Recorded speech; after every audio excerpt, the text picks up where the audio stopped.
বিসমিল্লাহির রহমানির রহিম। আসসালামু আলাইকুম। কেমন আছেন আপনারা সবাই? আলহামদুলিল্লাহ, আমি ভালো আছি।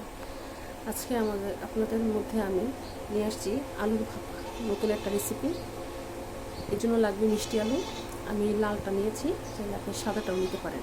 এখন আমি লালটা দিয়ে করব। লাল আলু, পরিমাণ মতো লবণ, সাদা পানি, আটা আটা লাগবে, সাদা আটা, আর হচ্ছে একটা ফুটো করা পাতি বা মাটির ফুটো করা যে ভাপা যে দেয় আপনার মেরা পিঠা বানানোর সময় যে স্টিম টাইপের ফুটো হলো পাতিলগুলো থাকে, ওটাও হলে হবে। আবার এটাও হলে হবে, যেন গরম পানির ভাপটা এর মধ্যে পৌঁছাতে পারে। এটা আমার কাছে পাতিল ছিল, সেজন্য ফুটো করে নিয়েছি। যে ফুটো করে নেওয়া, পাতিলটা ফুটো করে নেওয়া, ঠিক আছে। তাহলে চলেন আমরা আলুটাকে সুন্দর করে ছিলে আলু ভাজির মতন করে নিয়ে আসি।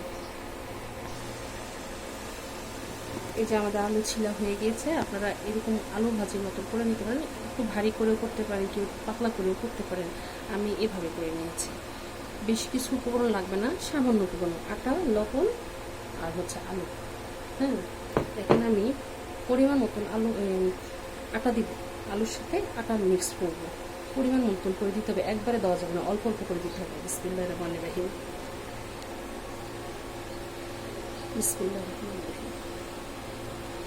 পরিমাণ করে আটাটা নিয়ে নিলাম, সাথে অল্প পরিমাণ লবণ। এখন আমি মাখাবো। প্রয়োজন পড়লে আমি আটাও দিব, সামান্য একটু পানি লাগলে পানি দিতে। এটা বেশি পানি দেওয়ার প্রয়োজন পড়ে না, এটা খুব অল্প সময় তাড়াতাড়ি হয়ে যায়। যে আমি এভাবে মাখিয়ে নিচ্ছি,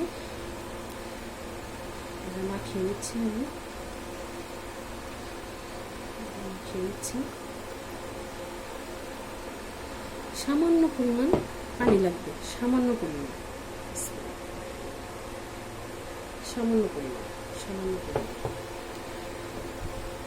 আলুর গায়ে গায়ে যেন আটাটা লেগে যায়, ঠিক এভাবে মাখিয়ে নিতে হবে।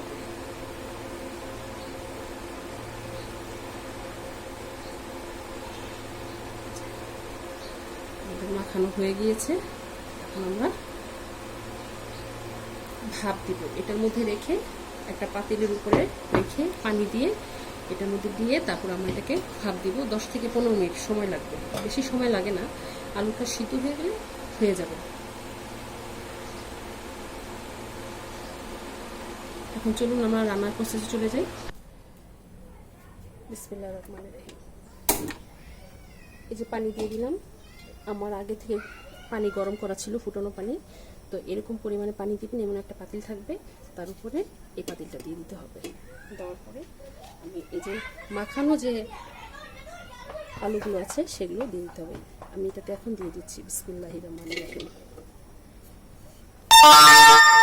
বিসমিল্লাহির রহমানির রহিম। বিসমিল্লাহির রহমানির রহিম। এখন আমি এটাকে 15 মিনিটের জন্য ঢাকা দিয়ে রেখে দিব। এটা পানিটা যখন বলক চলে আসবে, তো মিডিয়াম আছে আমি এটা করে দিব। তারপরে এটা 15 মিনিট লাগবে। যদি আলুটা একটু শক্ত থেকে যায়, আমি আপনাদের দেখাবো, গলে আসলে এটা নরম হয়ে যাবে এমনিতেই। বেশি সময় লাগে না, 15 থেকে 20 মিনিট। ঠিক আছে,